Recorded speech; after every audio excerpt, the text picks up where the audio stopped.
Ha intentado conseguir una cita médica con un médico especialista y le han dado la cita para 1 o 2 meses más tarde.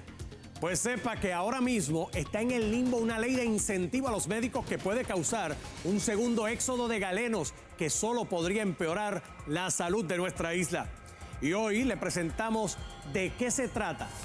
¿Por qué nadie sabe decir cuál es la dichosa fórmula para calcular el costo de la gasolina? Porque la gasolina sube de un día para otro, pero tarda tanto. ¿Y cuánto debería bajar? Le vamos a contestar todo eso, porque no se elimina la crudita. Esta noche le vamos a revelar todo eso.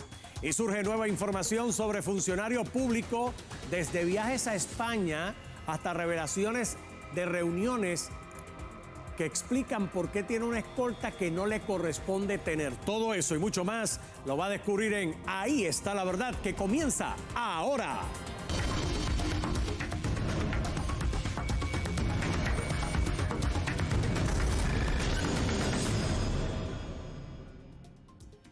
¿Qué tal, queridos amigos? Muy buenas noches, bienvenidos. Antes que todo, ¿verdad? Gracias por sus muestras de solidaridad con un difícil momento que me tocó enfrentar al partir mi señora madre. Así que valoro, agradezco todas esas muestras de empatía y de solidaridad. Vamos a lo que vinimos, vamos al tema en la noche de hoy. El tema del precio de la gasolina en el país se ha vuelto uno de día a día. Lo comentamos en Noticentro, el compañero Jay Fonseca en radio. Comenzó el conflicto entre Rusia y Ucrania y comenzó a aumentar el precio del barril del petróleo.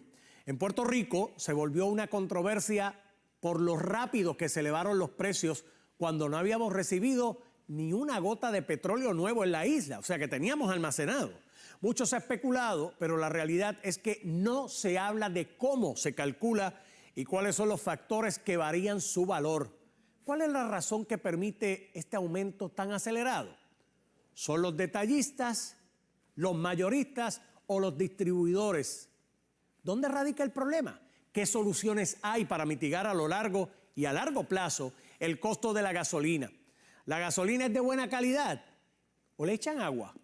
A continuación le presentamos la contestación a todas esas respuestas. La investigación de nosotros comenzó precisamente en una primera vista en cuanto a la calidad de la gasolina en Puerto Rico. Recordemos que en un momento dado, cuando estuvo Nery Adames en la posición de secretario del DACO, se llegó a la comisión en aquel entonces, cuando yo estaba en el Senado, 2013 al 2016, una preocupación de los consumidores referente a la calidad de gasolina que se estaba dando en Puerto Rico y el rendimiento, por lo cual se pagaba un precio y no se veía un rendimiento. Salió a relucir que nosotros en pleno verano recibimos gasolina de invierno.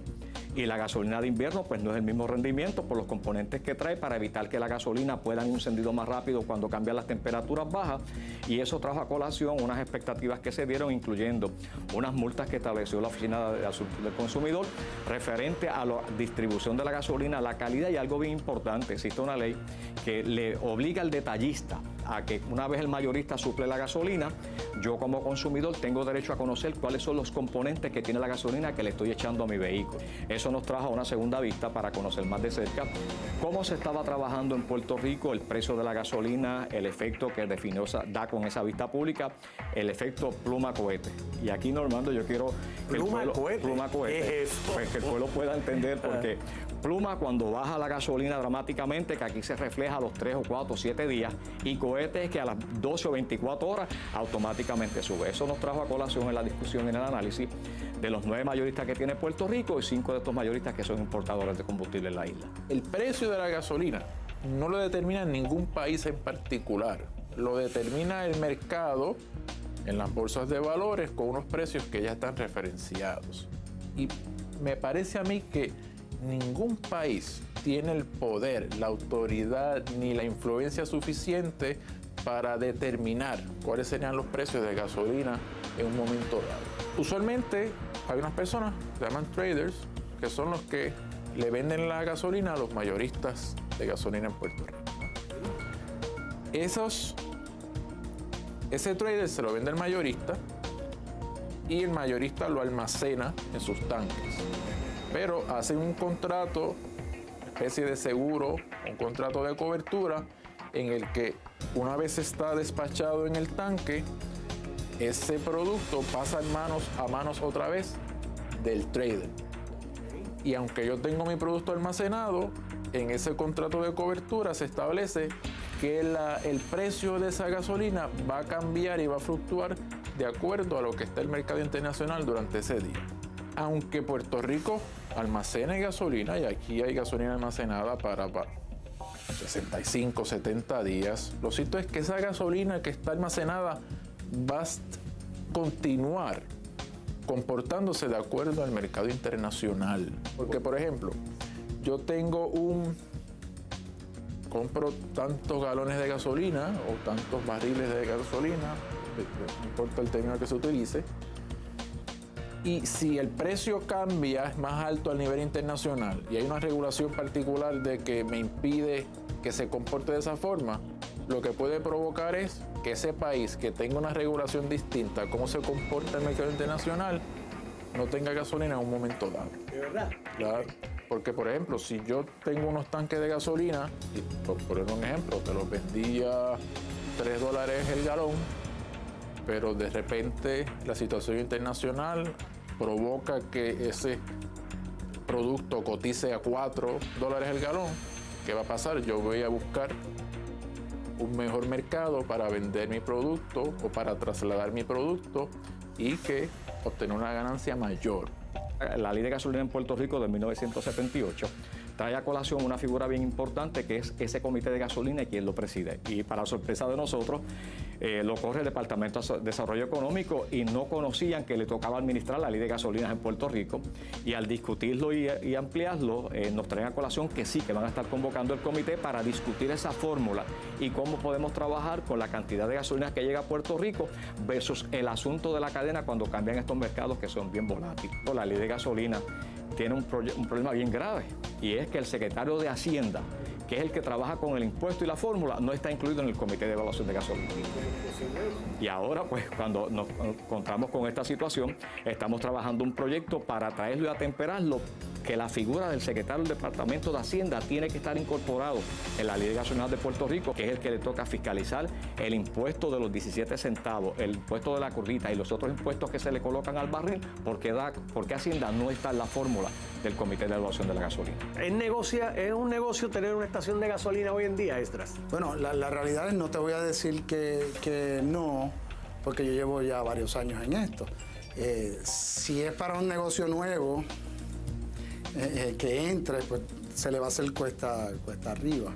Es para las personas que llevan más de 20 años en el negocio y has visto, tuvo el caso de Mayagüez, que cerró, o sea, no es fácil. Pero de una semana a otra, con estos vaivenes de subida, ¿cuánto se treparon los camiones? Bueno, un camión llegó a estar casi a los $47,000, o sea, picando los $50,000. Wow. Y lo que nos podíamos ganar era $2,000. Y de esos $2,000 tenemos que darle en gastos bancarios alrededor de 400 en gastos bancarios. Por el manejo de las cuentas y demás. Claro, sí. El mercado de la gasolina en Puerto Rico está debidamente regulado. Nosotros mantenemos un monitoreo en el que nos aseguramos de que sobre todo haya competitividad. Y de acuerdo a los análisis nuestros, en Puerto Rico el mercado de gasolina es competitivo, produce un precio que compara favorablemente con otras jurisdicciones. En Puerto Rico no está la gasolina más cara de la nación, contrario así Nueva York, California, que tienen precios mucho más altos. En Puerto Rico proviene gasolina de Alemania, viene gasolina de Rusia, viene gasolina de Lituania, viene gasolina de algunos países de África. Así que es diverso la procedencia de gasolina en Puerto Rico y varía de mes a mes. Y ahí entra el asunto que tú lo has discutido en muchas ocasiones de las leyes de cabotaje, precisamente de cómo amarra a Puerto Rico referente a dónde compra su gasolina. Y nosotros no compramos gasolina en Estados Unidos. Por las leyes de cabotaje. Por las leyes de cabotaje. ¿Cuál es la fórmula para determinar el precio de la gasolina? Pues mira, ¿Tú has podido entender ese misterio doloroso? Yo te tengo que decir que uno de los asuntos que hemos discutido, porque Hacienda nos presenta una ponencia en la Comisión de Gobierno de cómo cobra un FIT cuando entra el galón y el barril, lo cobra por galón. Pero cuando empezamos a buscar de ahí en adelante, de esos 17 centavos, cómo va cambiando referente a los aditivos que se le agregan a X o Y empresa que distribuye gasolina en Puerto Rico, ahí cambia una variante completa y hay más de 7 fórmulas distintas para cobrar ese impuesto. Y al final del camino, lo que nosotros queremos es que se exprese Hacienda y nos diga la fórmula que vamos a usar luego de 1978, que no se ha revisado en el Código de Rentas Internas, es esta. ¿Qué cosa, eh? La gasolina que llega a Puerto Rico llega de cualquier parte del mundo, pero no de Estados Unidos. Y eso que dijo Ramoncito, hay más de 7 fórmulas para cobrar el impuesto de la gasolina dependiendo de los aditivos. Qué interesante todo esto. Se espera que el Comité de Gasolina, que recientemente se descubrió y que es comandado por el Departamento de Desarrollo Económico, y no lo sabían, integra al Departamento de Hacienda para poder clarificar todo esto. Más interesante aún es que la primera reunión del comité era el pasado viernes. Nos comunicamos con la oficina de Manuel Sidre para que nos diera una entrevista de qué se habló allí y la respuesta fue que no tenían esa reunión en agenda. Y luego nos dijeron que no iban a participar de la misma.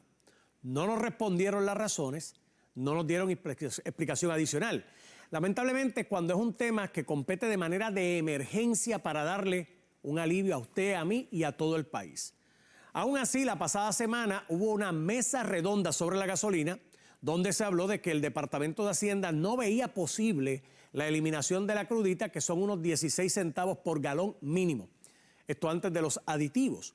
Y hablaron de un sistema acordeón en el cual, cuando suba el costo de la gasolina, la crudita bajara y cuando bajara el costo de la gasolina, la crudita subiera. Que fuera uno eficiente para recoger el impuesto, pero un impedimento para que el país viera una baja en el costo de la gasolina. Esta semana, todo este intento que ya se aprobó en el Senado de Puerto Rico ha sido bloqueado aparentemente por la Junta de Control Fiscal, ese intento de eliminar por 45 días la crudita. Fuimos al Departamento de Hacienda para que nos explicaran por qué es tan difícil poder eliminar el impuesto. ¿Qué dijo Paquito? Véalo usted.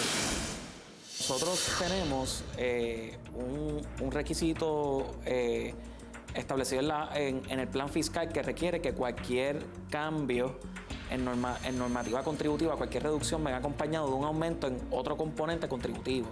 Es lo que se le llama la neutralidad fiscal. O la neutralidad en recaudo. Sin embargo, el gobernador nos ha pedido a nosotros, al equipo fiscal, que busquemos alternativas que permitan poder ofrecer algún tipo de alivio a los ciudadanos en Puerto Rico y que sea aprobable por la Junta de Supervisión Fiscal.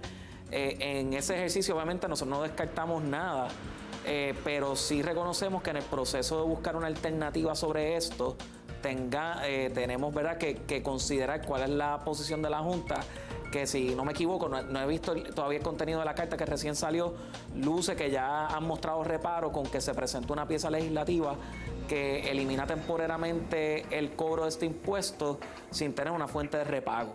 Nosotros estaremos recomendando al gobernador cualquier tipo de alivio al ciudadano que sea aprobable por la Junta, porque no estamos en el negocio de endosar medidas que no puedan ser implementables dentro del contexto legal que Puerto Rico está viviendo hoy. Vamos camino, con toda probabilidad, a superar las proyecciones de ingresos establecidas por la Junta. Sin embargo, el mismo plan fiscal arroja luz en cómo se deben destinar fondos que superen las proyecciones. Por eso es que aunque haya una proyección se superen las mismas proyecciones de la Junta, requiere anuencia de la misma Junta de Supervisión Fiscal el uno poder determinar cualquier uso de esos recaudos que excedan la proyección.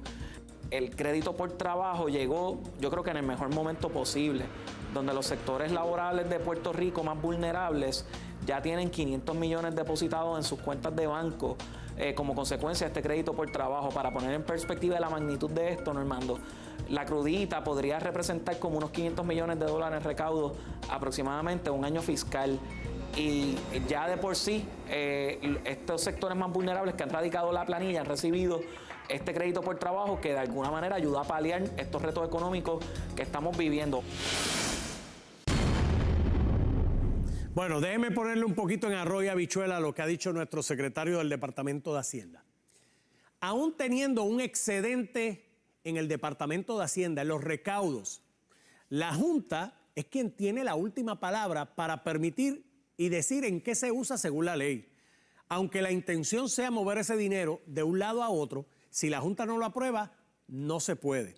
De hecho, hay personas que dicen que ese dinero que se ha recogido de más tiene que ir garantizado al pago de las pensiones, que como todos sabemos, el gobierno y la Asamblea Legislativa se mantuvieron firmes en que no iban a tener recortes, y para suplementar los aumentos salariales que se le han dado a los distintos servidores públicos. Hoy el gobernador está pidiendo utilizar el fondo de emergencia de 250 millones para mitigar el aumento a la gasolina, pero de igual forma la Junta es quien decide al final del camino. Pero en nuestra investigación llegó también a nuestra atención el aumento del gas propano. Esto para muchos es un alivio en su hogar o el negocio para paliar el costo de la luz, y también ha sido impactado por los aumentos. Pero, ¿quién es quien regula todo esto? ¿Estos aumentos responden al mercado? ¿Hay monopolio en Puerto Rico? Investigamos y esto fue lo que encontramos. El gas propano es un mercado bien distinto al de la gasolina. El de la gasolina fluctúa a diario y en Puerto Rico se consume mucha gasolina. El nivel de demanda de gas propano es inferior al mercado de la gasolina y los precios se comportan de forma distinta. El monitoreo de DACO con gasolina data de 50 años, ¿no? Casi desde la fundación de la agencia. El monitoreo del gas propano data solamente del 2010. Hemos establecido una serie de medidas para mejorar ese monitoreo que tenemos con gas propano. Por primera vez el año pasado nosotros comenzamos a publicar la serie histórica de precios de gas propano, que eso no se hacía, porque eso nos permite, entre otras cosas, identificar si, como ocurre con la gasolina, el gas propano en Puerto Rico se comporta de acuerdo al mercado internacional. Todavía no lo puede determinar. Eso todavía no lo podemos saber, porque va a tomar que nosotros completemos la información, y así como hacemos con la gasolina, que comparamos cuáles son los índices de referencia versus lo que nos reportan los mayoristas. Da la impresión de que aparentemente el gas está como en el control de una empresa, Ajá. casi un monopolio en Puerto Ajá. Rico. No sé si eso se puede determinar, si es correcto o es una percepción. Podemos compararlo con lo de la gasolina. En Puerto Rico existen 9 mayoristas de gasolina. Y nosotros, como parte del monitoreo, nosotros utilizamos unas medidas que utiliza la Federal Trade Commission, que es la agencia federal que más se nos parece. Y en base a información de venta, distribución de mercado, hay una fórmula para determinar cuán competitivo es ese sector. Más de 2.500 puntos en esa industria en particular, es una industria altamente concentrada. Cuando hicimos ese análisis con gas licuado nos dio 5.130 y pico. Que estamos hablando de una industria que de por sí ya es altamente concentrada, porque hay pocos participantes del mercado a nivel de mayorista importador. ¿Qué significa eso? ¿Significa eso que hay un monopolio? No necesariamente. Para que haya una violación a la ley de monopolios, tiene que haber una investigación del Departamento de Justicia y determinar si hay alguna práctica que viola la ley antimonopolios de Puerto Rico. Nosotros hicimos el referido cuando con la información que nosotros recopilamos con los mayoristas de gas licuado, nos dimos cuenta de que el mercado de gas licuado a nivel de importador mayorista estaba altamente concentrado de acuerdo a los parámetros de la Federal Trade Commission. Le dejamos saber al Departamento de Justicia nuestros hallazgos y que investigaran si, a la luz de esos hallazgos, estaban ocurriendo otras prácticas que pudiesen violar la ley que ellos administran, para que hicieran la investigación y cuando completen la investigación sometan el caso ante el Departamento de Asuntos del Consumidor y nosotros, que es como dice la ley, lo evaluemos como un juez imparcial. Así hay que estar bien atentos al Departamento de Justicia y a la conclusión de esa investigación sobre el gas licuado en Puerto Rico, porque definitivamente si se concentra y no hay competencia, obviamente con prácticas monopolísticas se va a impactar lo que es el precio del gas licuado para usted, para mí y para todos los demás. Obviamente la gasolina es un tema mucho más complicado. usted conversa en una panadería y algo que pudiera resultar lógico, ¿no? ¿Por qué no crear en Puerto Rico un sistema de almacenamiento para permitir durante varios meses tener unas reservas que permitan un precio más estable al precio de la gasolina? Pues nos enteramos de que aparentemente hay unas reglas que no permiten hacer esto y que la gasolina que está almacenada en Puerto Rico, increíblemente, está en una especie de limbo de precio, ¿no? Y que el precio se le aplica al momento que el camión acude ese día a buscar la gasolina y entonces verifican en los mercados internacionales por dónde anda el precio y ese es el precio que le aplican. Esas reglas, ¿verdad?, que ocurren en los distintos sistemas gubernamentales.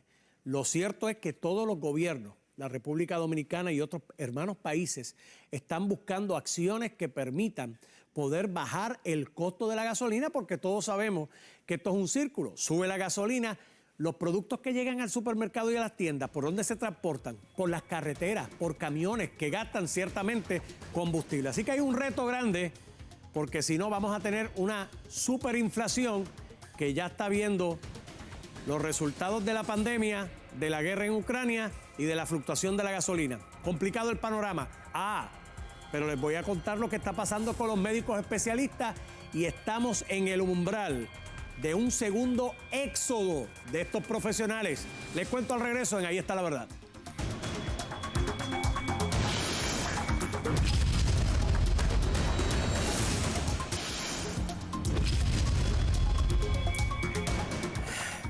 Puerto Rico en los últimos años ha sentido muy fuerte el éxodo de médicos especialistas en nuestra isla. Cuando solicitan citas para el médico por condiciones que padecen, pueden recibir citas en fechas muy distantes a las que usted solicita pensando que puede ser en los próximos días. Esto causa situaciones que se podían prevenir y entonces empeoran. Le preguntamos al pueblo que han experimentado y esto fue lo que nos dijeron. Sí, he tenido situaciones de que se me tardan en darme la cita. ¿Cómo cuánto tiempo se tarda en cita? Yo puedo llamar hoy, cuando voy a decir el caso que yo hice la otra vez, hace como 5 meses, y me dieron la cita como para 4 meses después. En Puerto Rico se está dando ahora mismo que va a tener el gobierno que tomar en consideración, porque casi la mayoría de médicos no es que no te atienden cuando tú vas, pero cuando te dan una cita es para 2 meses. Y eso es demasiado, porque prácticamente cuando tú tienes una enfermedad, la enfermedad no espera. Sí, 1 o 2 meses o más. ¿Cuánto hizo cuando le dijeron eso? Pues esperar, porque todos los lugares es lo mismo. Uno pues tiene que tratar de hacerlo con tiempo, que no llegue a una situación muy mala, para que cuando uno llegue a la cita esté el vivo todavía. Oh, sí, yo llamé hace poco para sacar una cita para un ENT y me dijeron que dentro de 2 semanas. Y yo dije, pues de aquí, dentro de 2 meses, digo, de aquí a eso yo me muero. Así mismo le dije, de aquí a eso yo me muero, porque es que las citas no la están dando ahora. ¿Y cómo resolvió? Pues esperando. No me puedo resolver todavía, esperando. 2 meses. 2 meses y ha tardado mucho más. O si no, que me van a llamar, que estamos en turno. ¿Y qué ha hecho? Pues busco otra opción. Ya ha pasado como 3 veces. Y yo soy una persona cardíaca, imagínate. No, la cita sencillamente yo no pude asistir porque tuve un problema, o sea, no pude ir ese día. Porque recuerda, yo no puedo saber lo que me va a pasar aquí a 4 meses. Yo no pude ir a la cita, llamé y me dijeron, pues tiene la cita dentro de 4 meses.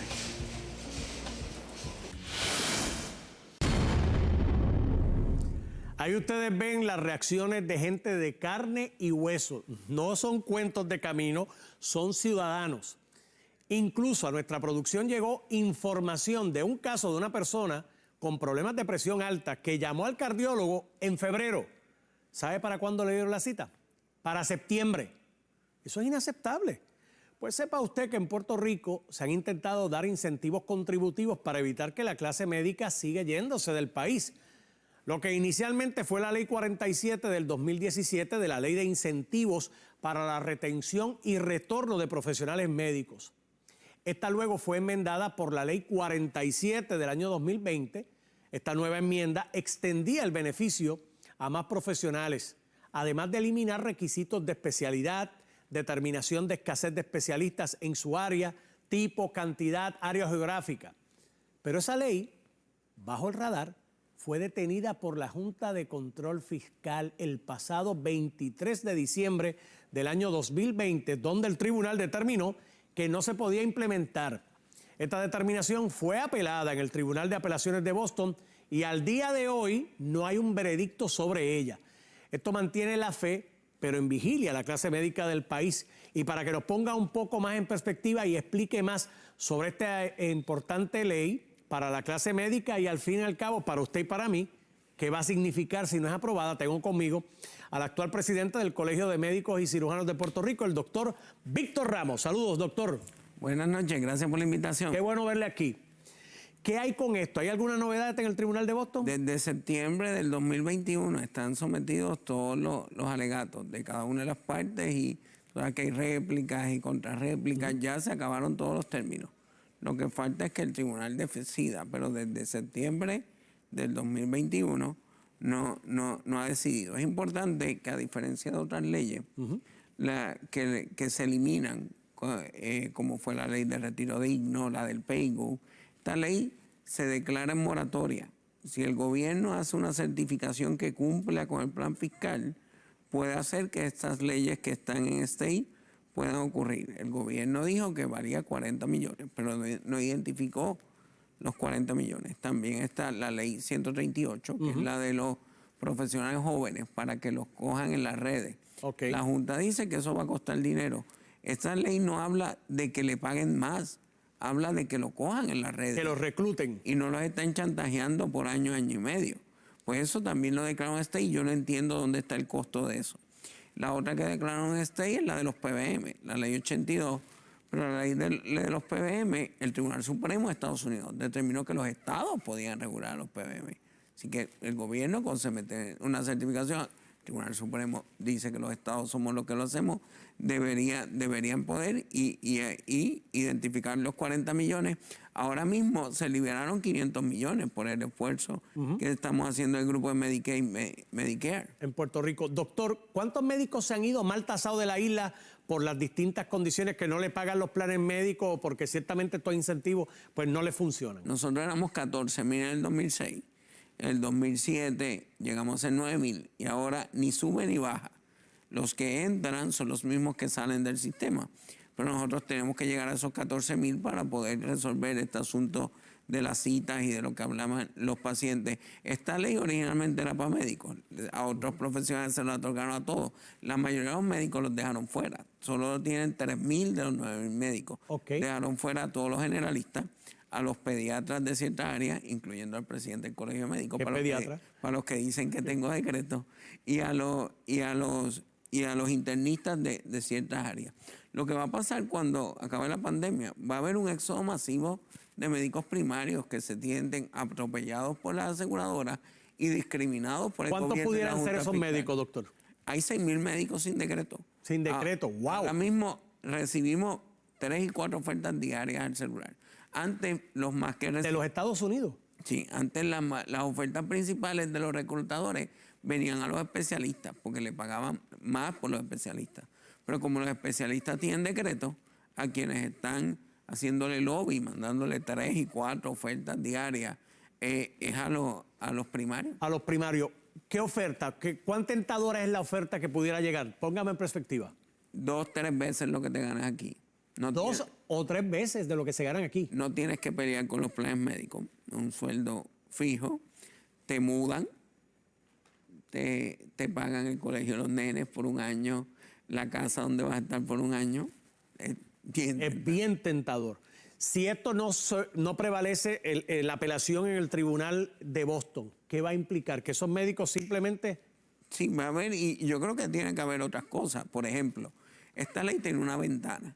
¿Por qué los de la ley 2022 no tienen ventana? Vienen cuando quieran.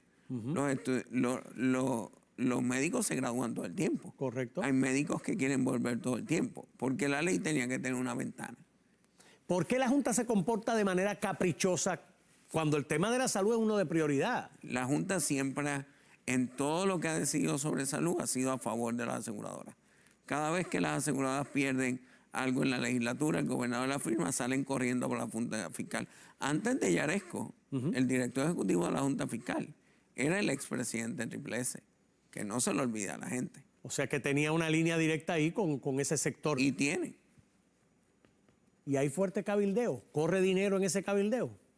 Hay fuerte cabildeo. Las aseguradoras tienen un poder de cabildeo increíble. Por ejemplo, si tú tomas en cuenta, por ejemplo, el Colegio Médico tiene una firma de cabilderos, pero entonces tienes la aseguradora, cada aseguradora tiene 3 o 4, más los que los representan a todos en conjunto, como MAPA, como ACODESE, como las organizaciones. Esos son otros cabilderos. O sea que es 1 contra 20 cabilderos. Y en toda esta situación, el jamón del sándwich es el pueblo de Puerto Rico. Sí, los proveedores y los pacientes. ¿Se ha deteriorado la salud en Puerto Rico a qué extremo? Ciertamente ahora tenemos el asunto de la pandemia también y de la gente que no ha ido a buscar servicios, y eso crea un exceso de muerte, lo que llamamos exceso de muerte, que también nos pasó en María. Y ahora estamos teniendo un gran exceso de muerte. La mayoría de las muertes de María fueron entre enero y abril del 18 de gente que no se trató sus condiciones crónicas.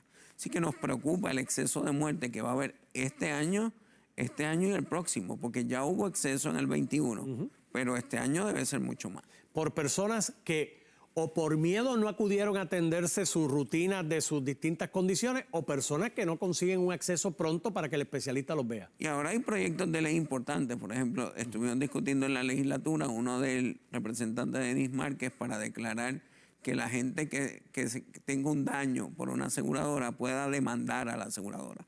Ahora las aseguradoras pueden denegar un servicio y no lo pueden demandar por el daño.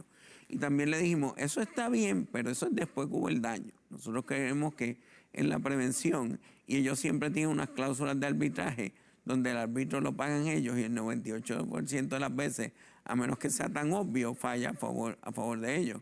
Pues la gente debería ser un árbitro que se acuerde entre las partes o darle acceso al tribunal, y lo planteamos en esa vista.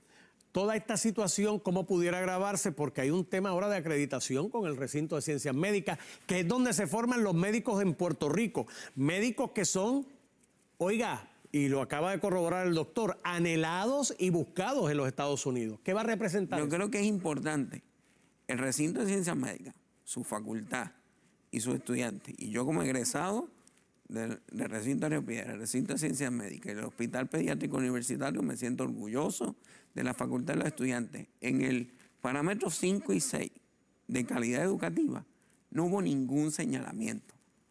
Así que los profesores y los estudiantes cumplieron.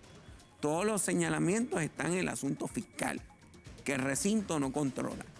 Si los estudiantes y los profesores cumplieron, le corresponde al gobierno cumplir su parte y darle el recurso económico recurrente que necesita el recinto, porque los estudiantes y los profesores no pueden hacer otra cosa que demostrar la calidad educativa. Claro. Y ahí no hubo ningún señalamiento. Doctor, gracias por estar estos minutos aquí con nosotros en la noche de hoy. Siempre.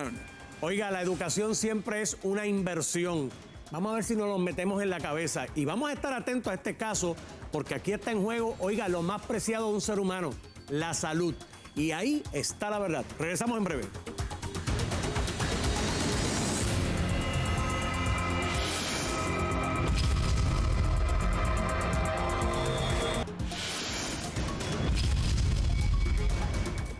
Bueno, continúa nuestro seguimiento e investigación en el caso del director de la compañía de juegos de azar, Orlando Rivera Carrión.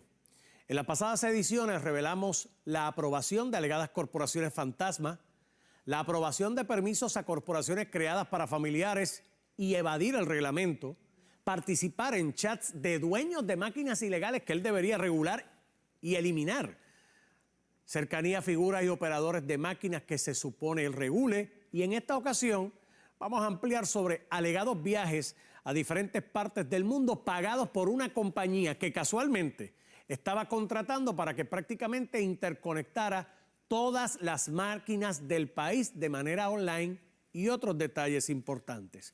Vean ustedes. Se sometió una querella a la Oficina de Ética Gubernamental y para poner en contexto a la cosa de nuevo es una persona que se supone que él regule, que le está pagando un viaje primero a Vegas y a Chicago y luego 2 viajes a España. Y eso pues, es lo que nosotros queremos saber, si de verdad él tenía o hay alguna disposición o si Fortaleza autorizó esos viajes, porque Sí, tuvo todos unas estos viajes... dispensas. Sí, tuvo unas dispensas, por lo menos a ética no tuvo dispensa porque nosotros hicimos esa pregunta antes de comenzar la vista, si ética le había dado algún tipo de dispensa, y ética nos envió una carta diciendo que no mediaba ningún tipo de dispensa, ni siquiera se hizo la consulta. Lo que sí queremos saber también es si Fortaleza, ¿verdad?, le dio en algún momento el go ahead, ¿verdad?, para ese viaje, o si no, de dónde él saca la potestad para poder decir que un tercero, una persona que él viene llamado a regular y que es una compañía que se inscribió en abril del año pasado, precisamente le puede pagar un viaje a este señor. El reglamento que ellos quieren implementar y la ley que se creó obliga a una conexión al Departamento de Hacienda mediante todas estas máquinas, ¿verdad? Pero te obliga también a que no puede ser un sistema que un device que tú pongas en la máquina, sino que tienes que comprar una máquina nueva, que precisamente estas mismas personas que son las que lo están invitando a estos viajes o viendo estos viajes son de los que los proveen. Y proveen esos sistemas para casinos y proveen esos sistemas de interconexión. Entonces nosotros citamos para una reunión ejecutiva, ¿verdad?, para no querer hacer un espectáculo del asunto a la compañía, y la compañía básicamente nos contestó: no voy a ir para allá, envíame las preguntas que yo te las contesto antes. Tomamos la determinación de ahorita abrir la vista, cerrar la vista, como mostrar la comunicación como la única que surgió entre la compañía y esta comisión, y volver a citarlo. ¿Usted no le va a enviar las preguntas por escrito? No, por supuesto que no. Pero a mí lo que me tiene sorprendido es la sobreprotección que le han dado al director de la Comisión de Juego, aunque ha hecho 1000 cosas. Porque ahora estamos hablando de reuniones donde se sienta con la gente a hablar públicamente de asuntos políticos. En otra reunión que hubo el viernes pasado, me cuentan que la persona por la cual él pidió la escolta, él lo invita a la reunión y está allí, y estaba hablando, diciéndole: mire, gracias a ti yo tengo escolta. Todas esas cosas. Estamos hablando de un funcionario que por alguna razón piensa que está por encima del margen de la ley, y tiene en sus manos una industria multimillonaria que yo pensaría que debería tener la mayor transparencia posible. ¿Se justifica que esta persona permanezca todavía en su posición? Yo le he pedido al gobernador de Puerto Rico que no afecte a la industria de juego y prescinda de los servicios del señor Orlando Rivera Carrión. Digamos que el gobernador tome cartas en este asunto. Yo no sé quién lo está protegiendo en Fortaleza, pero tiene que ser alguien de mucho peso, porque yo llevo tiempo aquí y por menos que eso han votado gente inmediatamente. ¿Usted puede creer eso? Que el director de la compañía de juegos de azar tiene escolta pagada por usted y por mí, se encuentra con el que alegadamente lo amenazó y le dice: ay, gracias a ti yo tengo escolta. ¿Qué es eso? ¿Qué mucha ayuda nos daría Manolo Sidre, que es el jefe de esta persona, si hubiese venido aquí a los estudios para hablar del comité de la gasolina y para hablar de los juegos de azar? Porque ciertamente esta persona, Orlando Rivera, es su supervisado y usted tiene algo que decir. Visitamos el Departamento de Hacienda y le preguntamos qué tan envuelto está en cómo opera o recauda la compañía de juegos de azar, porque ahí se levantan recaudos. Y esto fue lo que nos dijeron. Nuestro rol es limitado. Cuando se creó esta comisión de juegos de azar, no se incluyó al secretario de Hacienda como miembro, como comisionado, ¿verdad?, de ese organismo.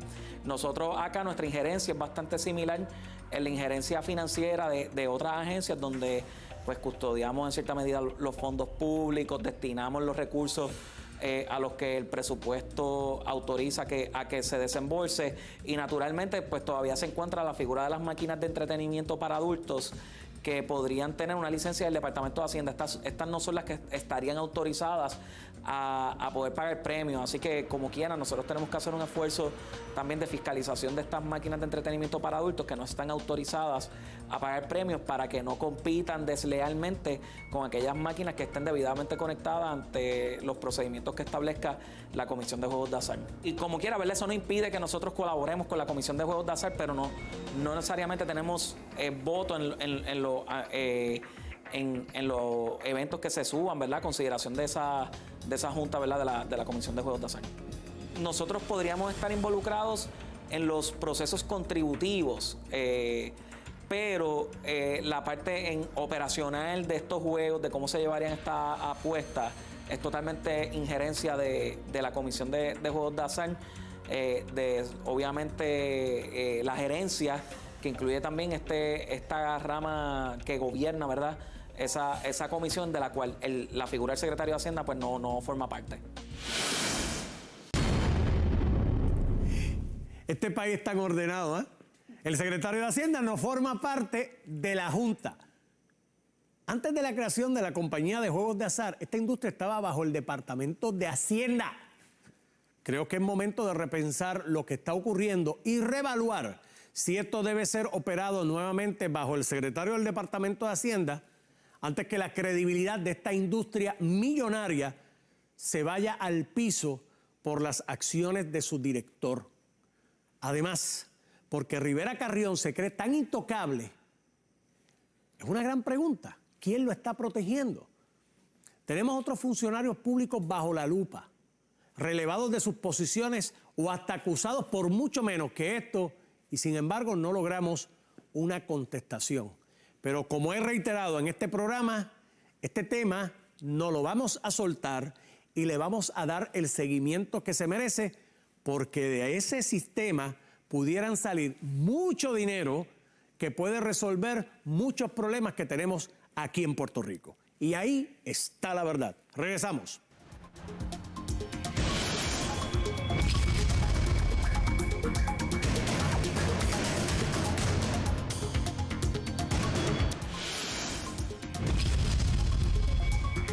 En la noche de hoy hemos tenido varios temas que tienen un hilo conductor que son parte del problema que estamos enfrentando, y es la Junta de Control Fiscal. Tanto en la gasolina como en la situación de los médicos de Puerto Rico, las distintas alternativas que pudieran trabajarse tienen un escollo: la Junta de Control Fiscal. Obviamente reconocemos el trabajo que hace esa Junta, pero esa Junta también tiene que trabajar en una armonía en pro del pueblo de Puerto Rico. Porque si nos siguen asfixiando, el puertorriqueño tiene una salida por algunos 500 o 600 dólares. El aeropuerto Luis Muñoz Marín. Pero yo le pregunto hoy aquí, lo que queremos es que esta isla se siga vaciando de puertorriqueños y que sigan llegando otras personas que tienen privilegios millonarios, que adquieren propiedades, que se van de cara a la playa, que violentan la zona marítimo terrestre. Eso es lo que queremos, y que el puertorriqueño de a pie tenga que irse a Nueva York, a Chicago, a Filadelfia, a la Florida, a tratar de buscar una mejor calidad de vida que aquí en Puerto Rico no logra conseguir, porque hay una Junta de Control Fiscal que dice no a las distintas alternativas que al fin y al cabo ni usted ni yo logramos, las provocamos, ni somos responsables, sino la clase política del país. Así que yo creo que esta noche tenemos que irnos a pensar muchas cosas del Puerto Rico futuro que queremos y exigirle a la Junta su cuota de responsabilidad, porque ellos tienen un control fiscal, pero también la responsabilidad de un desarrollo económico que no han hecho absolutamente nada, y eso está en la ley promesa. Buenas noches, Puerto Rico. Nos vemos en la próxima edición.